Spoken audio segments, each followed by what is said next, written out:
After I refused to bail my brother out again, my dad sent a tow truck to drop off my brother's wrecked SUV at my house and said, "Leave it there. He'll pay when he sees it." But I didn't live there anymore. The new owner walked outside, checked the plate, had it removed on the spot. And that wasn't even the worst part.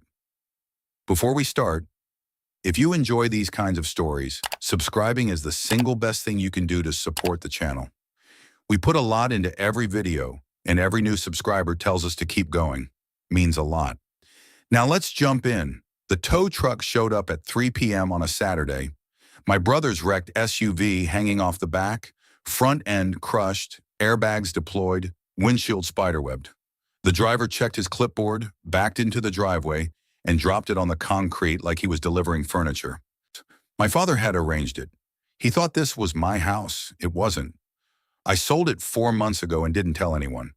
The new owner walked outside in gym shorts with a coffee in his hand, looked at the SUV, looked at the driver, checked the plate, and called a tow service to have it removed before the driver even made it back to his truck. My father's message landed on someone else's driveway. And that wasn't even the worst part. Let me go back to the beginning. My name is Nate. My brother Kyle is 31. I'm 28. For 6 years, Kyle has called me at 2 a.m. with a number and waited for me to fill the silence with money. The first time was $3,000. Bail. He got arrested for something I never fully understood and he never fully explained. I wired the money because he was my brother and 2 a.m. felt like an emergency. When the second time was $5,000. Rent. He was 3 months behind and his landlord was filing. The third time was $2,200. A lawyer for a case he said was a misunderstanding, but described with enough gaps that I knew it wasn't. Over 6 years, I saved every wire transfer confirmation in a folder on my phone. Not on purpose at first. I needed them for taxes, but the folder grew. 47 entries. The total was $84,000. I never told anyone the total. Not my father, not my mother, not Kyle. I carried the number the way you carry a receipt for something you can't return. Kyle never said thank you. Not once in 6 years. He called with a number, I filled the number, and the next time I heard from him was the next number. There was no gratitude in between because gratitude would have made it a gift. And gifts make people feel obligated to be careful with what they were given. Kyle didn't want to feel obligated. He wanted the money to arrive and the conversation to end. The 5th year, I started noticing a pattern. The calls came in clusters. 2 months of silence, then 3 calls in 2 weeks. Bail, then rent, then a lawyer. The cluster would end, and Kyle would disappear for another few months until the next disaster built itself around him. He wasn't unlucky. He was consistent. 3 years ago, Kyle needed a car. No credit, no savings, no co-signer. My father called. He didn't ask the way people ask favors. He asked the way a manager assigns a task, with the expectation already built into his tone. Kyle needs a car for work. You'll co-sign the loan. I already talked to the dealership. You already talked to them? It's handled. Hush, you just need to sign. I signed. Kyle made payments for 4 months. Then he stopped. The lender called me, not Kyle, because my credit was the one they could reach. I made 3 payments myself before telling Kyle to handle it. He said he would. He didn't. The lender stopped calling me when I started calling them, which is the only advantage of being the co-signer. You can be proactive about someone else's debt. Then Kyle wrecked the car. He was driving on a suspended license. No insurance. The premium lapsed 3 months before the wreck because Kyle stopped paying and didn't tell anyone. He was going too fast on a wet road at 1 a.m. on a Wednesday. The car hit a median, spun, and stopped against a guardrail. Kyle walked away with a bruised shoulder and a story he told 3 different ways depending on who was asking. The car was towed to an impound lot. Kyle didn't have the money to get it out. He called me. I said I'd think about it. That was 2 months ago. The car sat in the lot. I didn't pay. I didn't call. For the first time, I let the silence do what silence does. Nothing. My father noticed the silence. He doesn't call it silence. He calls it neglect. In his version of the family, my job is to absorb Kyle's problems the way a sponge absorbs water. Quietly, completely, without complaint. When the sponge stops absorbing, the sponge is the problem. not the water. Last year, my father didn't call me about Kyle. He did something else. He forwarded my contact information to Kyle's landlord after Kyle got an eviction notice. He didn't ask me. He didn't warn me. The landlord called me on a Tuesday afternoon and said, "Honey, your father says you're handling your brother's rent situation." I wasn't handling it. I didn't know about it. But the call put me in a position where saying no felt like abandoning Kyle to the landlord's face. That's how my father operates. He doesn't ask. He arranges. He creates situations where saying no requires more effort than saying yes. And he does it from a distance, so his hands stay clean. The tow truck was the same move, just louder. 3 weeks ago, Thursday, 2 a.m., the phone lit up. Kyle's name. I stared at the screen for 3 rings. I already knew what kind of call it was. "I need 8,000. No hello, no context. Just the number and the silence that follows it. The silence is Kyle's technique. He drops a number and waits because the longer the silence lasts, the more uncomfortable the other person gets. Itchy and uncomfortable people reach for their wallets. I said, "No." One word. First time in 6 years. Kyle didn't respond for 10 seconds. Then, "What do you mean, no?" As if the word was in a language he didn't speak. "I mean, no. I'm not sending money. Nate, I'm serious. This is bad." "It's always bad, Kyle. It's been bad for 6 years. The answer is no. This isn't like the other times. I need this." "You needed it every time. That's what you said every time. And every time I paid, and every time you called again a few months later with a bigger number. The pattern doesn't end because I keep funding it. So you're just cutting me off?" "I'm cutting off the wire transfers. I'm not cutting you off. If you need to talk, call me during the day like a normal person. If you need $8,000, I can't help you." He hung up. A no argument, no negotiation. Just the click of a man who expected a transfer and got a word he has never heard from me before. The next morning, I got a text from my father. "Your brother called me. He says you refuse to help him. That true?" "Yes." "Call him back. Fix it." "No." "Nathan, he needs $8,000 for something he won't explain. I've sent him $84,000 over 6 years, and he's never once told me what the money was for. I'm done." My father didn't respond to that text. He called Kyle instead. Then he called me the next day, and the day after that. I didn't answer either time. He left one voicemail. "Your brother is in trouble, and you're ignoring your family." I saved the voicemail. I didn't respond to it. Then came Saturday. That was the first domino. The second was what my father did with it. Now let me tell you about the house. 4 months ago, I sat in my kitchen at 11 p.m. on a Wednesday looking at my phone. Kyle had called that afternoon asking for $1,500 for something he wouldn't explain. I told him I'd think about it. I didn't send the money. I sat there looking at the counter where I always stood when I made the wire transfers. And I realized the counter was the only place in the house where the family reached me. Every 2 a.m. call answered from that counter. Every transfer confirmed from that counter. The house wasn't a home, it was a terminal. I listed the house the next Tuesday. A realtor I found online. No sign in the yard. No open houses. Private showings only. It sold in 3 weeks to a man named Gary Whitfield. I closed on a Thursday, took the check, and moved into a 1-bedroom apartment 14 miles across town that weekend. I didn't forward my mail. I got a P.O. box. I didn't update my address with anyone in the family. Nobody noticed. My mother hadn't been to the house in 2 years. My father had never been. Kyle had visited twice, both times to pick up a check. The house could have been knocked down and rebuilt as a gas station, and my family would not have known until they needed to send something there. I sold in silence because silence was the only space my family didn't control. After I said no to the $8,000, my father called 3 times in 2 days. I didn't answer. He left one voicemail. "Your brother is in trouble and you're ignoring your family." I saved the voicemail. I didn't respond to it. Then my father did what my father does. He didn't call again. Well, he didn't come to my house. He didn't sit down with me and have a conversation about why I said no, or what Kyle had done to wear out his last line of credit. He didn't do any of the things a father does when he wants to understand his son. He arranged something. Saturday morning, he drove to the impound lot.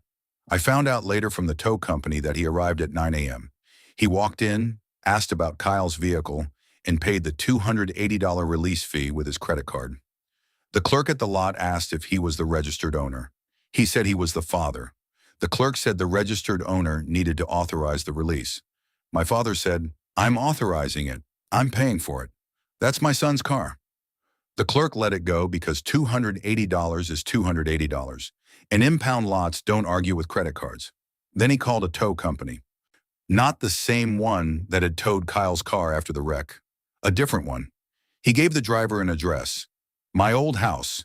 The house I sold 4 months ago to a man my father has never heard of.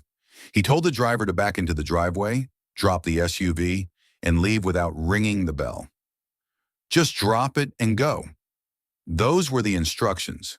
Drop it and go. Like he was leaving a package. Like the wrecked car was a note he was slipping under a door. Except the door belonged to Gary Whitfield and the note was a crushed SUV with deployed airbags. At 3:15 p.m., my father texted me, "I had the SUV dropped at your place. Leave it there. He'll pay when he sees it." I read the text sitting in my apartment, 14 miles away, in a building my father has never seen, on a street he doesn't know exists. The text was the plan. The address was the flaw. At 3 p.m., the tow truck backed into the driveway at my old address. The driver lowered the flatbed and slid the wrecked SUV onto the concrete. Front end crushed, one headlight dangling, glass on the driveway. Gary Whitfield was inside watching a game. He heard the truck, looked out the window, and saw a wrecked SUV that hadn't been there 20 minutes ago. He walked outside with a coffee in his hand. "Hey, hold on. Who ordered this?" The driver checked his clipboard. "A Richard Novak. Delivery to this address." "I don't know a Richard Novak. I bought this house 4 months ago. Get this off my driveway." "Sir, I just do the delivery. You'll have to call the company." "There's a wrecked SUV in my driveway that I didn't ask for from a person I've never met. That's not a delivery. That's dumping." The driver left. Gary checked the plate, confirmed it wasn't registered to him or anyone he knew, and called a tow service. They arrived in 20 minutes. The SUV was lifted off his driveway and taken back to the impound lot, the same lot it came from that morning. New intake, new fee, $350 retrieval on top of the $280 release my father had already paid. The car went on a round trip across town and ended up where it started, except now it cost more. Gary also filed a complaint with the tow company and a report with the city. Then he called the number on the paperwork, which led to my father. I heard later what Gary said. "Mr. Novak, if any vehicle shows up on my property again, I will file a police report and pursue legal action." My father had been threatened by a man he'd never met over a car that belonged to neither of them, only because of a plan designed to punish a son who didn't live there. At 4 p.m., my father called. His voice was tight, the voice of a man who expected a delivery confirmation and got a cancellation. "The car's gone. Someone had it removed from your driveway." "That's not my driveway, Dad. I sold the house 4 months ago." Silence. The kind that happens when a sentence lands on someone who wasn't braced for it. "You sold the house." "Yeah." "You sold your house and didn't tell anyone." "I sold my house. I wasn't aware I needed a cosigner for that." More quiet. I could hear him recalculating. The man who dispatches the consequences to addresses had just discovered his map was 4 months out of date. "Who lives there now?" "A man named Gary Whitfield. He's the one who had the car removed." He also filed a complaint with the tow company and a report with the city." "He filed a report?" "You dropped a wrecked car on a stranger's property without permission. He treated it like what it was. This is your fault. If you just helped Kyle, I wouldn't have had to do this. You didn't have to do this. You chose to do this. Nobody forced you to drive to an impound lot, pay a release fee, hire a tow truck, and deliver a wrecked car to an address you didn't verify. Every step of that was a decision you made, and every decision landed on someone who isn't me. Don't lecture me. I'm not lecturing you, Dad. I'm describing what you did. You sent a tow truck to punish me for saying no. You didn't call. You didn't visit. You dispatched a consequence to coordinates the way you always do. And the coordinates were wrong. Where do you live now? Not there. Nate, I'm asking you a question, and I'm giving you an answer, somewhere you don't have the address to. I need your address. No. What do you mean, no? I mean, no, you don't get the address. I'm your father. And you sent a wrecked car to my last address as punishment. So no, you don't get the new one. This is ridiculous. You can't hide from your own family. I'm not hiding. I'm standing in my apartment right now. I can see my counter and my coffee and my phone with your name on the screen. I'm not hiding. I'm just not giving you the delivery address anymore. You lost that when you used it. He went quiet for a long time. This was new. He has dispatched guilt, tow trucks, voicemails, landlords, and family members to my door for years. Zewan in every dispatch assumed he knew where the door was. Now the door had moved and the man behind it wasn't telling him where. You keep a ledger in your head, Dad. Things I refuse to do. But the ledger is missing every dollar I already spent. 6 years of 2 a.m. calls. 6 years of transfers. None of it shows up in your math because your math only counts in one direction. That's got nothing to do with this. It has everything to do with this. He hung up without saying goodbye. I set the phone on the counter and stood there for a minute. The apartment was quiet. The text from my father was still on the screen. I had the SUV dropped at your place. I read it again. Your place. He wrote your place about a house that belongs to Gary Whitfield.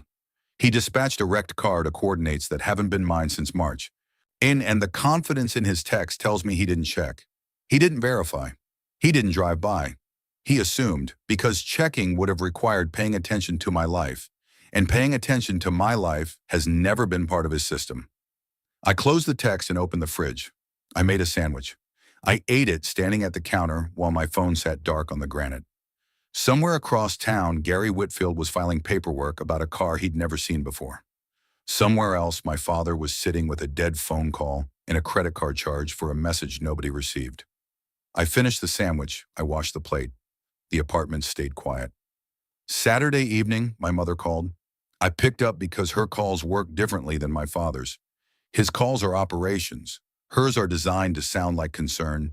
But the concern always points in the same direction, back toward the system. Nathan, your father is beside himself. And your brother, he almost died in that accident. Do you understand that? He could have died. He was driving on a suspended license with no insurance, Mom. He chose that. That doesn't mean we abandoned him. Who abandoned him? I sent him money for 6 years. I co-signed his car. I answered every call. The one time I said no, Dad sent a tow truck to a house I don't own to guilt me into paying $8,000. That's not abandonment. That's a system punishing the one person who stopped participating. Your father is not a system, Nathan. He's a man who loves his family. He's a man who dispatches things. He dispatched the landlord to me last year. He dispatched Kyle's car loan to me 3 years ago. He dispatched a wrecked SUV to my driveway today. He doesn't talk. He sends. And the deliveries always land on me. She was quiet, then softer. Where are you living now? Your father said you sold the house. I did. When? 4 months ago. 4 months, and you didn't tell us. No. Why? Because this is why, Mom. Because everything I share becomes something you use. The house was something I shared. Now the address is what you're asking for. If I give it to you, next month there'll be a car in the driveway, or a brother on the doorstep, or a voicemail about how I'm abandoning the family. The address would just become another delivery route. That's not fair. Neither is a wrecked SUV on a stranger's driveway. But here we are. She tried one more angle. If you would just talk to your father, we could work this out as a family. The last time Dad worked something out, he forwarded my phone number to Kyle's landlord without telling me. The time before that, he arranged a cosign without asking me. Working things out in this family means volunteering my time, my credit, and my money without my consent. I'm done being worked out. She didn't respond. The line was quiet for a few seconds. Then she said, I'm worried about you. Don't be. I'm fine. I'm the one person in this situation who hasn't lost any money, any property, or any sleep.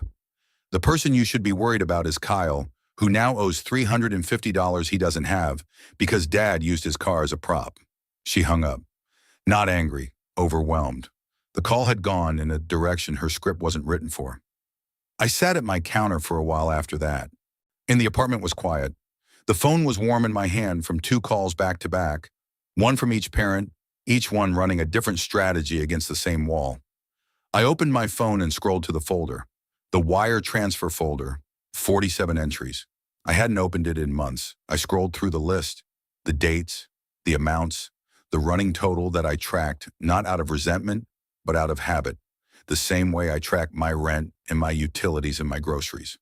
Kyle was a line item in my budget for 6 years, an expense I never planned for that recurred with the regularity of a subscription I couldn't cancel. $3,000, $5,000, $2,200, $4,100, $1,800, $6,500. The numbers scrolled past like a timeline of someone else's disasters paid for with my savings. I opened a text to my father. I typed one number, $84,000. Under it, the one line. That's what I've paid over 6 years. Your ledger is missing this column. I pressed send. I put the phone down. I made dinner. Pasta with whatever was in the fridge. I ate standing at the counter the way I eat most meals now, not because I don't have a table, but because the counter feels like the right height for a man who spent 6 years absorbing phone calls from this position and is now absorbing silence instead. My father didn't respond for 2 hours. When he did, he said, "That has nothing to do with this." I replied, "The ATM is closed, Dad, permanently." He didn't text back. The thread sat there. His last message and my last message, side by side on a screen. The ledger finally visible to the man who never kept one. Monday morning, the impound lot called the registered owner of the wrecked SUV. Not my father, not me, or Kyle. His name was on the title. He got a call at 9 a.m. telling him his vehicle had been released, delivered to a residential address, removed by the homeowner, and returned to the lot. He now owed $350 to retrieve it again, plus $45 per day in storage. Kyle didn't know any of this had happened. He didn't know his father went to the impound lot. He didn't know his car was used as a message. He didn't know it took a round trip across town and came back more expensive. He found out Monday morning when the impound lot called him. His name was on the title. The lot told him his vehicle had been released, delivered to a residential address, removed by the homeowner, and returned. He now owed $350 to retrieve it, plus $45 per day in storage. He called me Monday evening. His voice was different from the 2 a.m. calls. Not a number followed by silence. An actual conversation. "Did Dad really take my car from the impound lot?" "Yeah." "And dump it at your house?" "He tried. He sent it to a house I don't live in anymore. The new homeowner had it towed back to impound." "Wait, you moved?" 4 months ago. "And Dad didn't know?" "Nobody knew." Kyle was quiet for a few seconds. I could hear him putting pieces together. It was an unfamiliar sound. Kyle doesn't usually assemble information. He usually creates situations that require other people to assemble information for him. "So Dad paid to get my car out of impound, drove it across town to your old house, dropped it on some random guy's driveway. The random guy had it towed back, and now I owe $350 to get it out again? Plus $45 a day in storage. That's my car. He didn't ask me. How? He didn't tell me." "No, he didn't. He used my car to get at you. That's exactly what he did. Because you said no to the $8,000. Because I said no for the first time in 6 years, and he needed to send a message. The message just landed on the wrong doorstep." Kyle went quiet again. Then, "How much did he spend on this?" "About $460 between the release and the tow delivery. $460 to punish you. And the punishment didn't reach me. It reached a man named Gary in gym shorts." Kyle almost laughed. Almost. "And now I owe more than I did before Dad got involved. Significantly more. Dad's paying for this. Take that up with Dad." He hung up. I found out later what happened next. Kyle showed up at my parents' house Tuesday morning. My mother told me about it the following week. Kyle walked in without knocking. My father was at the kitchen table with his laptop open. "You took my car from impound," Kyle said. My father closed the laptop. "I was trying to help." "Help who? Me? Because I've got a $350 retrieval fee, and $45 a day in storage charges that I didn't know about until the impound lot called me this morning. If your brother had just helped you like he's supposed to, none of this would have happened. Nate's supposed to help me? Kyle stepped closer to the table. Dad, you sent my car to a house that doesn't even belong to him. You took my property without asking me. You drove it across town and dropped it on a stranger's driveway. The stranger called the cops on you. And now I owe money I can't pay because you wanted to teach Nate a lesson. I'm trying to hold this family together. You're trying to hold control. That's not the same thing. You didn't call Nate. You didn't talk to him. You sent a tow truck. That's how you handle everything. You dispatch things instead of having conversations. My mother walked in from the hallway. Kyle, sit down. Let's talk about this. I don't want to sit down, Mom. Did you know about this? She looked at my father. My father looked at the closed laptop. Did you know? Kyle asked again. Your father thought it would get through to Nathan. So you both knew. You agreed to take my car and use it without telling me. We didn't think about it that way. That's exactly how it works. You don't think about it. You just do it. And whoever's property it is, if whoever's credit gets hit, whoever's name is on the title, that person finds out later when the bill shows up. My father stood up. Everything I've done is for this family. You sent a wrecked car to a man named Gary who filed a police complaint against you, Dad. That's not for the family. That's you losing control and punishing the first person in range. My father looked at Kyle, then at my mother, then back at Kyle. He was looking for someone in the room who agreed with him. Nobody did. And Nate, Kyle said, you ever notice how he's the one you call when something goes wrong? Not me, not you, him. He's been the cleanup crew for 6 years, and the first time he says no, you send a tow truck. What does that tell you about how this family works? My father sat back down. The room was quiet. Kyle looked at my mother. How long has this been going on? The dispatching, the arranging, the volunteering Nate for things without asking him. My mother didn't answer. Her silence was its own answer. Kyle left without saying goodbye. My mother called me that evening and told me everything, and the way she described it, Kyle sounded like a person she didn't recognize, because the Kyle she knew called at 2 a.m. with a number. This Kyle showed up in the morning with questions, and the difference between a man who asked for money and a man who asked for accountability is the difference between a dependent and an adult, and the kitchen wasn't ready for an adult Kyle. I didn't hear from my father after that. Not the next day, not the next week. The text thread ended with, "The ATM is closed, Dad, permanently," and nothing below it. My mother called once more, and a week later. She didn't ask for the address. She didn't deploy guilt. Her voice sounded different, tired in a way that wasn't performed. Your father hasn't been the same since Kyle came over. What do you mean? He's quiet. He sits at the table with his laptop open, but he doesn't do anything on it. He just sits there. He's processing. He's never had both of you angry at him at the same time. It's always been Kyle in trouble and you cleaning it up. Now Kyle is angry at him and you're gone. He doesn't know what to do. He could call me and have a conversation, an actual conversation, not a voicemail, not a dispatch car, not a text that says fix it, a conversation where he listens. He doesn't know how to do that. Then that's his problem to figure out, Mom, not mine. She was quiet. Then, your father is confused. He's not confused. He's just not in charge anymore. And he doesn't know what to do when the dispatch system doesn't have a destination. She didn't call again after that. I did the math one evening, not because I needed to, but because the math is the kind of thing that keeps me steady when the feelings get messy. My father's costs, $280 impound release, $180 tow delivery, no refund on either, total $460. He spent $460 to place a wrecked car on a stranger's driveway for 15 minutes. Kyle's new costs, $350 retrieval fee plus $45 per day in storage. By the end of the first week, the storage alone was over $300. My cost from the entire incident, $0. I read a text on my phone, made a sandwich, and went to bed. The impound lot kept charging. Kyle couldn't pay the retrieval plus the accumulated storage. The car sat in the lot getting more expensive every day.